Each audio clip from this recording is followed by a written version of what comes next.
Controlling display of images उपरे spoken tutorial को स्वागत। ଏହି ଟ୍ୟୁଟୋରିଆଲରେ ଆମେ ଇମେଜ୍ ଷ୍ଟାଇଲ୍ ଓ ଫଟୋ ଗ୍ୟାଲେରୀ ଭ୍ୟୁ ବିଷୟରେ ଶିଖିବା। ଏହି ଟ୍ୟୁଟୋରିଆଲ ରେକର୍ଡ କରିବାକୁ ମୁଁ ବ୍ୟବହାର କରୁଛି Ubuntu Linux operating system, Drupal 8 ଓ ଫାୟାରଫକ୍ସ ୱେବ୍ ବ୍ରାଉଜର୍।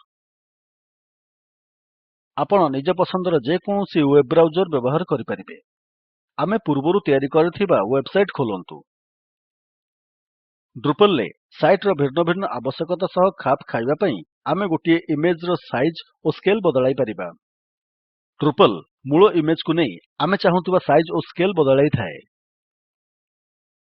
ତାପରେ ଏହା ଫାଇଲ୍ ର ସେହି ଭର୍ସନ୍ କୁ ସେଭ୍ କରିଥାଏ। କନଫିଗରେଶନ୍ ଉପରେ କ୍ଲିକ୍ କରନ୍ତୁ।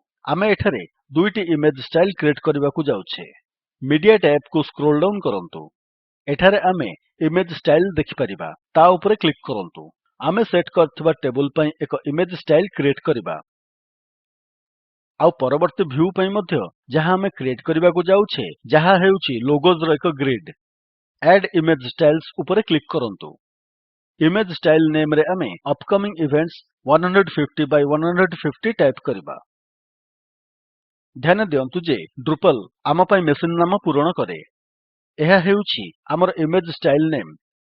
ଏବେ କ୍ରିଏଟ୍ ନ୍ୟୁ ଷ୍ଟାଇଲ୍ ଉପରେ କ୍ଲିକ୍ କରନ୍ତୁ। ବାମପଟେ 600 by 800 ପିକ୍ସେଲ୍ସ ର ମୂଳ ଇମେଜ୍ ଓ ଡାହାଣ ପଟେ ଇମେଜ୍ ର ଏଡିଟେଡ୍ ଭର୍ସନ୍ ଅଛି। ଇଫେକ୍ଟ ରେ ଥିବା ସିଲେକ୍ଟ ଏ ନ୍ୟୁ ଇଫେକ୍ଟ ଡ୍ରପ୍ ଡାଉନ୍ ରେ କ୍ଲିକ୍ କରନ୍ତୁ।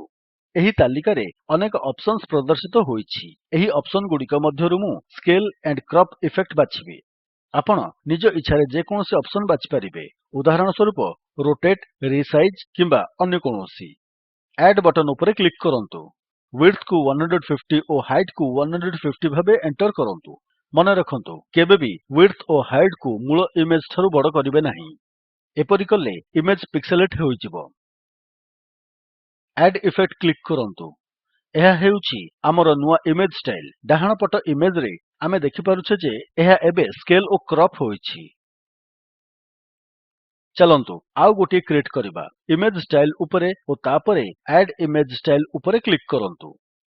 ଏଥରକ ଇମେଜ୍ ଷ୍ଟାଇଲ୍ ନେମ୍ ରେ ଆମେ ଟାଇପ୍ କରିବା photo gallery of logos. Create new style ଉପରେ କ୍ଲିକ୍ କରନ୍ତୁ। ଆପଣ ମେସିନ୍ ରେ ଥିବା ଫଟୋ ଗ୍ୟାଲେରୀର ଏହା ଯେକୌଣସି ଫଟୋ ହୋଇପାରେ। ଯେକୌଣସି ଫିଲ୍ଡ ଓ କଣ୍ଟେଣ୍ଟ ରେ ଯେକୌଣସି ଇମେଜ୍ ପାଇଁ ଆପଣ ଏହା କରିପାରିବେ।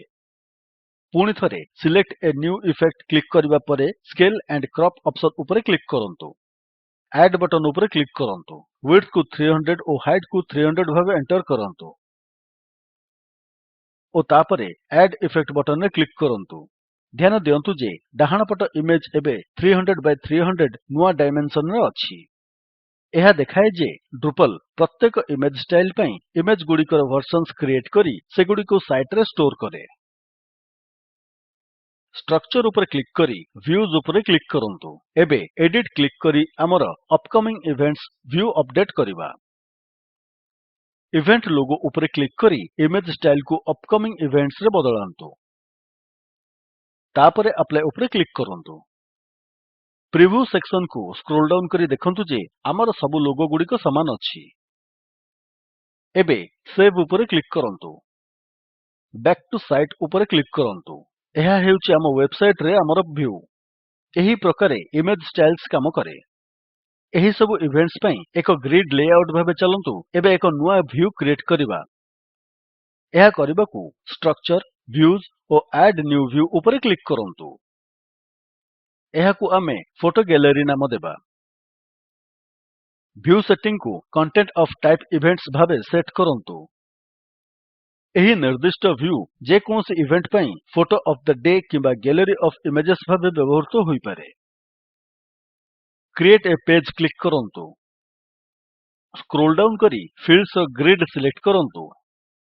ଦୟାକରି ଧ୍ୟାନ ଦିଅନ୍ତୁ ଆମେ Drupal ଦ୍ୱାରା ଡ୍ରପ୍ ଡାଉନ୍ ରେ ପ୍ରଦାନ କରାଯାଇଥିବା ଅନ୍ୟ ଯେକୌଣସି ଅପ୍ସନ୍ ମଧ୍ୟ ବାଛିପାରିବା। ଆଇଟେମ୍ସ ଟୁ ଡିସପ୍ଲେ ଫିଲ୍ଡରେ 9 ଚୟନ କରନ୍ତୁ ଯେହେତୁ ଏହା ଏକ 3x3 ଗ୍ରିଡ୍ ଦେଇଥାଏ। କ୍ରିଏଟ୍ ଏ ମେନୁ ଲିଙ୍କ୍ ମଧ୍ୟ ଯାଞ୍ଚ କରନ୍ତୁ। ମେନ୍ୟୁ ଡ୍ରପ୍ ଡାଉନ୍ ରେ ଥିବା ମେନ୍ ନେଭିଗେସନ୍ ଚୟନ କରନ୍ତୁ। ସେଭ୍ ଆଣ୍ଡ୍ ଏଡିଟ୍ ରେ କ୍ଲିକ୍ କରନ୍ତୁ। ଆମର 5ଟି ମାନଦଣ୍ଡକୁ ପୁଣିଥରେ ଯାଞ୍ଚ କରନ୍ତୁ। ଡିସପ୍ଲେ ହେଉଛି ଗୋଟିଏ ପେଜ୍। ଫର୍ମାଟ୍ ହେଉଛି ଗୋଟିଏ ଗ୍ରିଡ୍। ଟାଇଟଲ୍ ନାମରେ କେବଳ ଗୋଟିଏ ଫିଲ୍ଡ ଅଛି ଓ ଶେଷରେ ଫିଲ୍ଟର ଓ ସର୍ଟ କ୍ରାଇଟେରିଆ। ଏବେ ପାଇଁ ଆମେ ସେଗୁଡିକ ଯେପରି ଅଛି ସେପରି ଛାଡ଼ିଦବା। ତଳକୁ ସ୍କ୍ରୋଲ୍ କରନ୍ତୁ। ଏଠାରେ ଆମ ପାଖରେ 4ଟି କଲମ୍ସ ଓ 9ଟି ଇଭେଣ୍ଟସ୍ ଅଛି। କଲମ୍ ସଂଖ୍ୟାରେ ପରିବର୍ତ୍ତନ କରିବା ପାଇଁ ଫର୍ମାଟ୍ ରେ ଥିବା ସେଟିଂ ଅପ୍ସନ୍ ଉପରେ କ୍ଲିକ୍ କରନ୍ତୁ। ତାପରେ କଲମର ସଂଖ୍ୟା 3 କୁ ବଦଳାଇ ଆପ୍ଲାଇ ଉପରେ କ୍ଲିକ୍ କରନ୍ତୁ। ତାହା ଆମକୁ ଏକ 3x3 ଗ୍ରିଡ୍ ଦେବ। ଫିଲ୍ଡସ୍ ରେ ଥିବା ଆଡ୍ ଉପରେ କ୍ଲିକ୍ କରନ୍ତୁ। ଇଭେଣ୍ଟ ଲୋଗୋକୁ ଯାଆନ୍ତୁ ଓ ସେଥିରେ ଏକ ଚେକ୍ ମାର୍କ ଦେଇ ଆପ୍ଲାଇ ଉପରେ କ୍ଲିକ୍ କରନ୍ତୁ। ଏଥରକ ଇମେଜ୍ ଷ୍ଟାଇଲ୍ ଭାବେ ଫୋଟୋ ଗ୍ୟାଲେରୀ ଅଫ୍ ଲୋଗୋଜ୍ ଚୟନ କରନ୍ତୁ। ଲିଙ୍କ ଇମେଜ୍ 2 ରେ କଣ୍ଟେଣ୍ଟ ଚୟନ କରି ଆପ୍ଲାଇ କ୍ଲିକ୍ କରନ୍ତୁ। ତୁରନ୍ତ ହିଁ ତଳେ ଥିବା ପ୍ରିଭ୍ୟୁ ସେକ୍ସନ୍ ରେ ଗ୍ରିଡ୍ ପ୍ରଦର୍ଶିତ ହୋଇଥାଏ। ତେଣୁ ଏକ ଗ୍ରିଡ୍ ଲେଆଉଟ୍ ଟେବୁଲ୍ ଠାରୁ ଭିନ୍ନ ଅଟେ। ନୋଡ୍ ରୁ ଆପଣ ଚୟନ କରିଥିବା ସମସ୍ତ ଫିଲ୍ଡ ଗୁଡିକ ଗୋଟିଏ ସେଲ୍ ରେ ଅଛି। ଆଉ ଆମେ କେତୋଟି ସେଲ୍ସ ପ୍ରଦର୍ଶିତ କରିବାକୁ ଚାହୁଁଛେ ନିର୍ଦ୍ଧାରଣ କରିପାରିବା। ଏବେ ସେଭ୍ ଉପରେ କ୍ଲିକ୍ କରନ୍ତୁ। ବ୍ୟାକ୍ ଟୁ ସାଇଟ୍ ବଟନ୍ ଉପରେ କ୍ଲିକ୍ କରି ଫୋଟୋ ଗ୍ୟାଲେରୀ ଉପରେ କ୍ଲିକ୍ କରନ୍ତୁ। ଏହା ବହୁତ ବଢିଆ ଦେଖାଯାଉଛି। ମୋବାଇଲ୍ ଭଳି ଛୋଟ ଡିଭାଇସ୍ ରେ ନିଜର 3x3 ଗ୍ରିଡ୍ ବଜାୟ ରଖିବା ପାଇଁ ସବୁ ଇମେଜ୍ ର ସ୍କେଲ୍ କମ୍ ହୋଇଥାଏ। ଆଉ ଡ୍ରୁପଲ୍ ଗୋଟିଏ ଗ୍ରିଡ୍ ସହିତ ଏହା କରିଥାଏ। ଏହା ଆମକୁ ଏହି ଟ୍ୟୁଟୋରିଆଲ୍ ର ସମାପ୍ତିକୁ ଆଣେ। ସଂକ୍ଷିପ୍ତରେ ଏହି ଟ୍ୟୁଟୋରିଆଲ୍ ରେ ଆମେ ଇମେଜ୍ ଷ୍ଟାଇଲ୍ସ ଓ ଫୋଟୋ ଗ୍ୟାଲେରୀ ଭ୍ୟୁ ବିଷୟରେ ଶିଖିଲେ।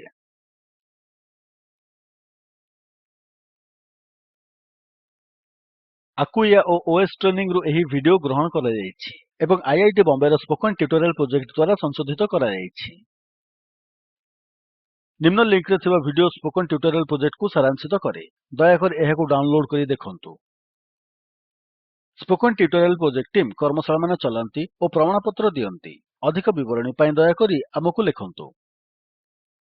ସ୍ପୋକେନ୍ ଟ୍ୟୁଟୋରିଆଲ ପ୍ରୋଜେକ୍ଟ ଭାରତ ସରକାରଙ୍କ NMEICT ମାନବ ସମ୍ବଳ ବିକାଶ ମନ୍ତ୍ରଣାଳୟ ଓ NVLI ସଂସ୍କୃତି ମନ୍ତ୍ରଣାଳୟରୁ ଅନୁଦାନ ପ୍ରାପ୍ତ।